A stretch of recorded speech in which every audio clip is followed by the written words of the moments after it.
معزز سامعین گرامی، قبل اس کے کہ سرکار علامہ سید عاطف عباس نقوی رونق افروز ممبر ہوں، یہ ایک اعلان ہے چیلم کا امام بارگاہ سادات ڈوڈیال میں منعقد ہو رہا ہے، جس میں 17، 18، 19، 20 صفر کو، یہ چیلم کی تاریخیں 17، 18، 19، 20 صفر کو امام بارگاہ سادات ڈوڈیال میں یہ منعقد ہو رہا ہے، اور مجالس سے خطاب فرما رہے ہیں سرکار علامہ حافظ تصدق حسین صاحب، ذاکر سید فرخ عباس بخاری، اقبال حسین شاہ صاحب، علامہ سید ساجد حسین تقوی، محمد حسین شاہ صاحب، عمران حیدر کاظمی، اور اس کے علاوہ اور بہت سے علماء و ذاکرین ہیں، وہ خطاب فرمائیں گے۔ 17، 18، 19، 20 صفر کو امام بارگاہ سادات میں یہ مجلس اعزاز منعقد ہو رہی ہے، مومنین سے شرکت کی استدعا ہے۔ چلو سلام کریں اس آستانے کو، چلو سلام کریں اس آستانے کو، حسین پال کے جس نے دیا زمانے کو۔ چلو سلام کریں اس آستانے کو، حسین پال کے جس نے دیا زمانے کو۔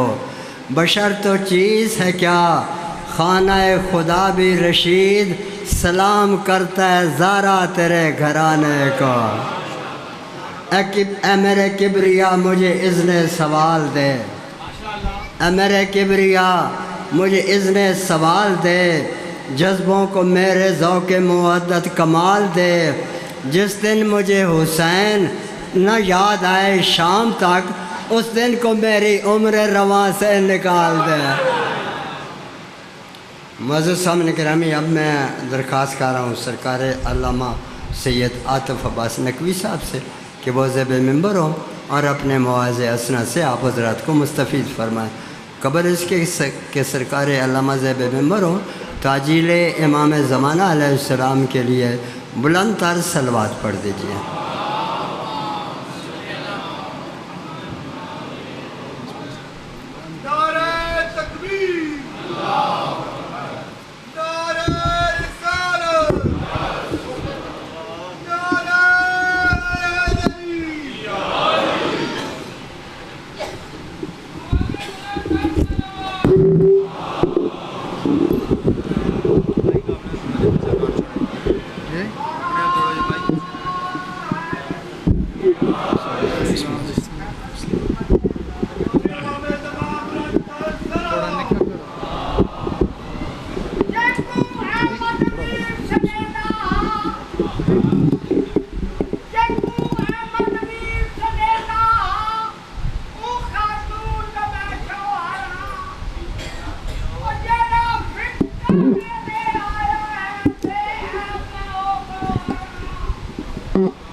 مرحومین کی بخشش کے لیے، بیماروں کی شفا یابی کے لیے، پریشان حال مومنین کی پریشانیوں کی برطرفی کے لیے، حاجت مند مومنین کی حاجات کی برائے کے لیے، صف ازا کی قبولیت کے لیے، اور وارث صف ازا امام صاحب الزمان علیہ السلام کے ظہور کی کے لیے بآواز بلند صلوات۔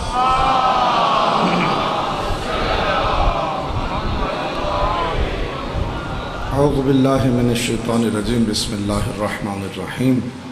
انما ولیکم اللہ ورسولہ والذین آمنوا الذین یقیمون الصلاة ویؤتون الزکاة وهم راکعون۔ صلوات اللہم صلی علی محمد۔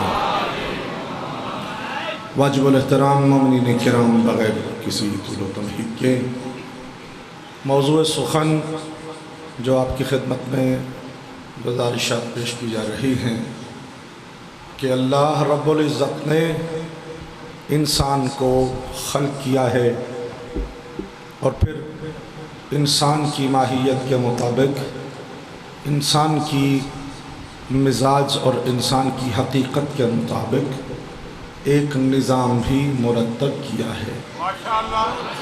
اللہ نے انسان کی وضاحت کرتے ہوئے قرآن میں وضاحت کی کہ انسان اس زمانے میں رہ جانے والی، گم ہو جانے والی، مٹی میں مل کر ختم ہو جانے والی کوئی معمولی سی چیز نہیں ہے، یہ ایک ملکوتی پرواز کرنے والا پرندہ ہے۔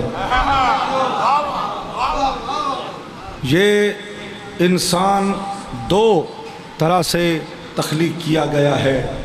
ایک مرتبہ اسی انسان کو مخاطب کرتے ہوئے اللہ نے ارشاد فرمایا کہ ہم نے انسان کو مٹی سے پیدا کیا ہے، اور ایک طرف خداوند عالم نے انسان کو مخاطب کرتے ہوئے کہا کہ یسألونک عن الروح قل الروح من امر ربی، کہ یہ روح سے متعلق میرا حبیب آپ سے سوال کرتے ہیں تو ان کو بولو کہ روح کوئی معمولی چیز نہیں، یہ امر ربی ہے۔ جیو، روح امر ربی ہے۔ عزیزان محترم، یہی وجہ ہے کہ انسان جب دنیا سے جاتا ہے تو ہم ایک کام نہیں کرتے ہیں بلکہ ہم دو کام کرتے ہیں۔ ایک کام یہ کہ اس انسان کے اس بدن کو ہم مٹی میں دبا دیتے ہیں، اور پھر اسی مٹی کی قبر پہ کھڑے ہو کر ہم کہتے ہیں انا للہ و انا الیہ راجعون۔ مطلب کیا ہے؟ زمانے کو ہم سمجھا رہے ہوتے ہیں کہ انسان کا بدن مٹی سے خلق ہوا تھا، اسی مٹی میں ڈال دیا، روح اللہ کی طرف سے آئی تھی، امر ربی تھی، اسے اللہ کی طرف واپس لوٹ کے جانا ہے۔ تو لہٰذا عزیزان محترم، حیوانات فقط مٹی سے خلق ہوا بدن ہے۔ حیوانات مٹی سے، بات شروع ہو گئی جناب، دعا فرمائیں گے، بات شروع ہوگی۔ حیوانات مٹی سے خلق شدہ بدن ہے، لہٰذا ان کو مرنے کے بعد مٹی میں مٹی ہو جانا ہے، ان کے اندر روح موجود نہیں، لہٰذا ان کے مرنے پر کوئی انا للہ کی آیت تلاوت نہیں کرتا۔ یہ جب انسان مرتا ہے تو انا للہ و انا الیہ راجعون کہہ کر ہم زمانے کو بتا رہے ہوتے ہیں کہ انسان ہی وہ مخلوقات ہے، کیونکہ مٹی سے بننے والے حیوان کو کسی امام کی ضرورت نہیں، کسی امام کی ضرورت نہیں، کسی ہادی کی ضرورت نہیں۔ یہ انسان ہے جو کہ روحانی مخلوق ہے، یہ امر ربی ہے، لہذا اسے اللہ کی طرف سے اولی الامر کی ضرورت بھی ہے۔ جیو چکوال والو، جہاں تک میری آواز پہنچ رہی ہے سلامت رہیے۔ یہ ہے، ہر بندہ بولے علی کا نام، یا علی یا علی۔ بھائی کسی اور کو اولی الامر کی ضرورت نہیں ہے، کیونکہ اب توجہ چاہتا ہوں عزیزان محترم، کیونکہ روح امر ربی ہے، یعنی روح وہاں سے آئی ہے، اسے لوٹ کے بھی وہیں جانا ہے، تو جو آیا وہاں سے ہو اس کی ہدایت یہاں والے کیسے کر سکتے ہیں؟ جی قبلہ، جو آیا وہاں سے ہو یہاں والے اس کی ہدایت خاک کریں گے، تو جب یہ وہاں سے آیا ہے تو اس کے لیے اولی الامر بھی وہیں سے آئے گا، اس کے لیے اولی الامر بھی وہیں سے آئے گا۔ لہذا اللہ نے نظام ولایت کا پورا تعارف کروایا، ارشاد فرمایا انما ولیکم اللہ، میں بھی ولی ہوں، ورسولہ، اور رسول مصطفیٰ بھی ولی ہیں۔